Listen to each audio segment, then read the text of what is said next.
Here we see the wild GAVIAL in her natural environment, lounging about with her position as best girl all but secure. It is truly a privilege to be able to hear her majestic cry. 何やってんだ! アーツの治療範囲に入れ! Ah, magnificent. Hey Terry, can we get some closer shots here? I'm not asking, Terry. Hello everyone and welcome to the next Skorak dissection. Today we're talking about an event that's very near and dear to my heart. GAVIAL, the Great Chief returns. Said event takes us to the wild and untamed jungles of Sargon, as we explore Best Girl GAVIAL's past and have the chance to observe Hypergriff as they show every other Gacha Summer event how it's done, before they screw it all up with the Solas next year, but it's not time to talk about that yet. Indeed, GAVIAL was my first ever E2 and my first M3, being an absolute favorite of mine, an S-tier waifu and certified Sigma female through and through. Plus, given the peculiarities of the event, it might even give volume on a run for its money as my favorite Arknights event, period. So, without further delay, let's just jump right into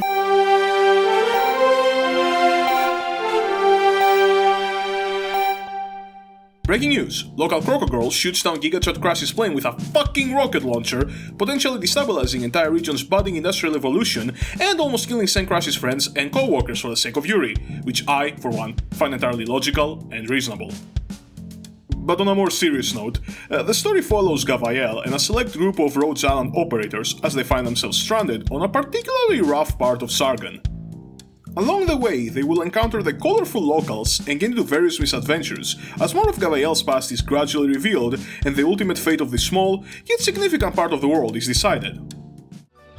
As a whole, I greatly enjoyed GGC's story for its fun plot, endearing characters, and most importantly, completely unpretentious, is that a real world, style. Because while I love Arknight's story to bits, it can definitely struggle finding the way out of its own ass from time to time. The GAVIAL focus is much appreciated, showing that this character, who most people obtain just as they start their account, has an immense amount of potential. Thus, I will feel it is a grave injustice to not award this category with 6 stars.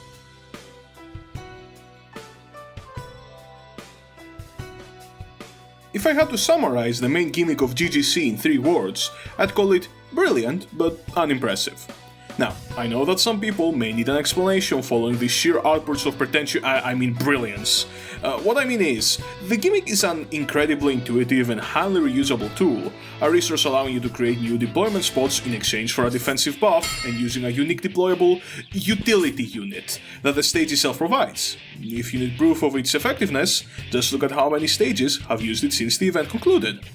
However, despite that, it will never be categorized as memorable or stand out.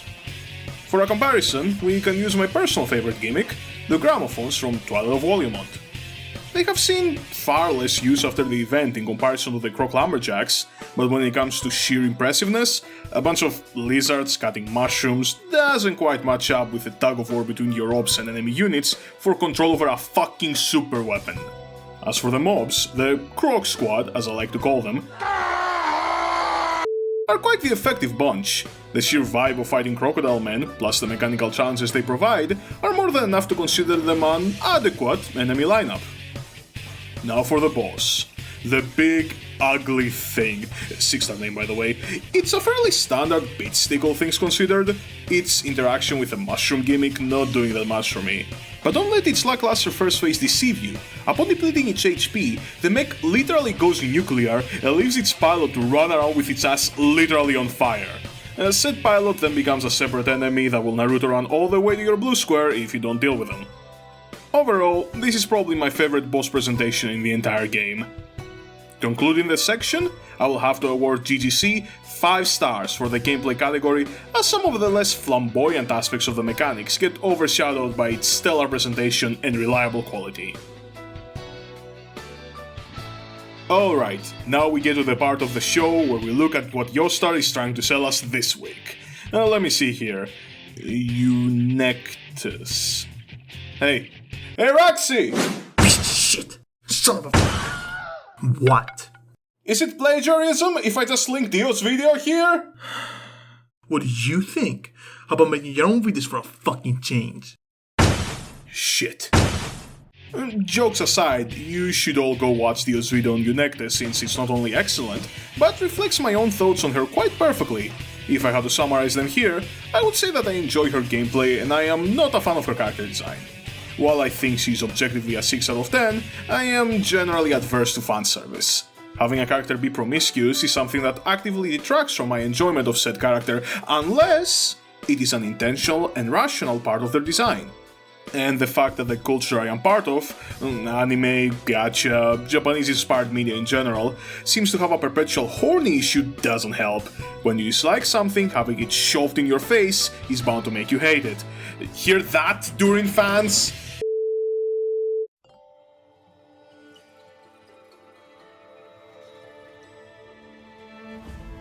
I believe in the people now. Okay, Lupo is winning. At 3 minutes, we have to check in 3 minutes what is he leading. Oh damn! Lupo is winning! It doesn't matter, honestly, because in the end, it's gonna have to go up against Durin, and we know what's gonna happen then. Yeah, Durin will win. No, it it doesn't doesn't. matter what wins. It really doesn't. There are no good things about being a Durin. There are. You're just too close, man. What the fuck? Neo, stop! Skorak will have to win. I mean, now Skorak, you literally have no other choice anymore. No, stop it! Not you too, Chris. I mean, this is not democracy, but I like what's happening. Yo, I went to get a hot dog and I came back. Actually, I swear to God, brother, don't betray me now. Now you know we have epic music. You can have your speech. Why it is a shitty choice? Why isn't it a shitty choice? It's just a short person with pointy ears. I can't do anything with that. Like, they don't have like a defined personality besides lazy and looking like they're on drugs all the time. I don't play this sort of character, so you know, most we've seen are just kind of like they're laid back, don't even really fight, and they're either sleepy or dopey. I'm just pissed because after all I've done for you, all the good, cool ideas were crushed under the foot of fucking Durin because people can't let a meme go. Raxi, I swear to God, you don't even play this fucking game, Raxi, okay? You shut your... Wait, what the fuck? Guys, come on, sway to Durin again. No, I shouldn't say this. For Skorak. No. Listen, I swear to fuck. Yeah, Skorak got now One hope. good thing. Skorak got hope. Guys, I swear to God, I am not hacking this. Come on, who is the person with 10 freaking Google accounts that is voting for Lupo? Show yourself.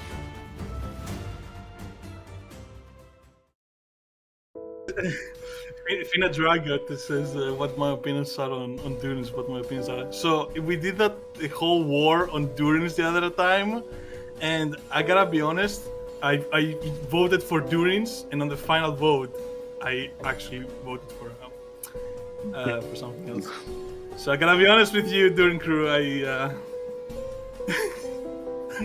backstabbed all of you, I betrayed you. I'm sorry, it had to be done. Raxi, bro, by the way, do you even play Agnes or are you just... Oh shit! Oh shit!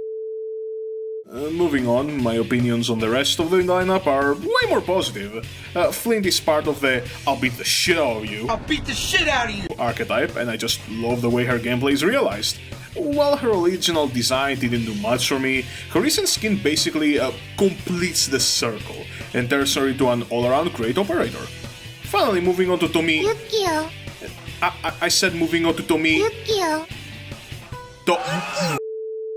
Man, I love that crocodile. Yeah, I don't think I can be coy about this. Tomimi is a vibe and a half for me.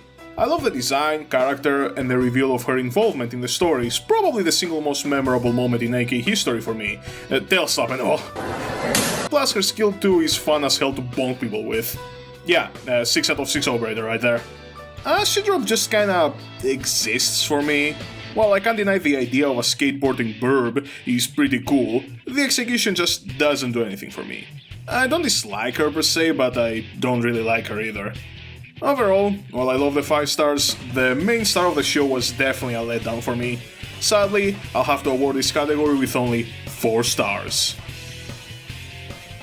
Hey, didn't forget this time. And how could I? This event had back-to-back bangers. The music overall has a very powerful, in-your-face energy that I absolutely adore. From Don't Make Trouble as the lobby theme practically screaming, "Oh yeah, gonna have a good time," to Iron Guy managing to make the boss seem intimidating while also gassing you up to kick its ass.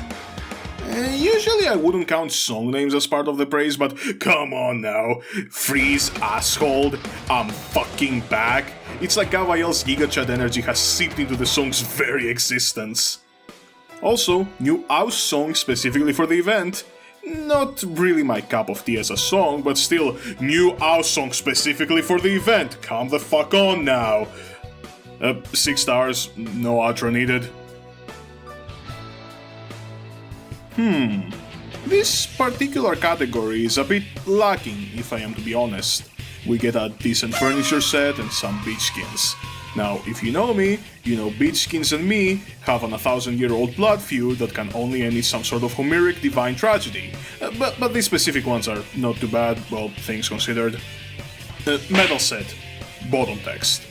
So, yeah, regrettably, we'll have to end this section on a rather sour note. You absolute simpleton! I've been on drugs this entire time! Yes, we're talking about the big one now. Kyobe's Fungi Mist is a game mode introduced alongside GGC that in many ways is straight up its own event, bringing a roguelike spin to our favorite tower defense game by adding roguelike mechanics fairly seamlessly. I don't think I need to go too in-depth here. GGC basically delivered 2 events for the price of 1. Moreover, Fungi Mist is praised by many as an incredibly enjoyable event that breathed new life into the AK gameplay formula. And I mean, come on now, this fucking premise. Truthfully, it feels like a bit of a disservice to the event that I can't straight up give it 7 stars here, so 6 will have to do. Concluding, GGC can only be described as a fun, in-your-face experience that exemplifies how one can make an awesome summer event without retreading the same beach episode we've already seen a million times. I debated quite a long time about this final rating. On one hand, 6 stars would feel dishonest to give considering the glaring imperfection that is Eunectus. Then again, this event does so much right that I catch myself wanting to rank it as a 6 either way. Thus, I concluded that I'll bend my own rules a bit and add half stars to the rating, awarding GAVIAL and the Thintel Supremacy with 5.5 stars and sending it off to the Skorak archives. You know what, Yostar? Maybe I will go to Brazil after all. Hello everyone, and thank you very much for watching another episode of the Skorak Dissection. As always, I want to extend a huge thank you to my extremely generous channel patrons. Nightfun K9 Gaming, Big Bob, Dark J, Frankfurt, Insanity Drive, Lunar Lord 34, and Al Air Bright. As always, you guys are the best. And do not forget, Patreon link up on the screen, Discord down in the description. And I'll see you all very soon. Bye bye!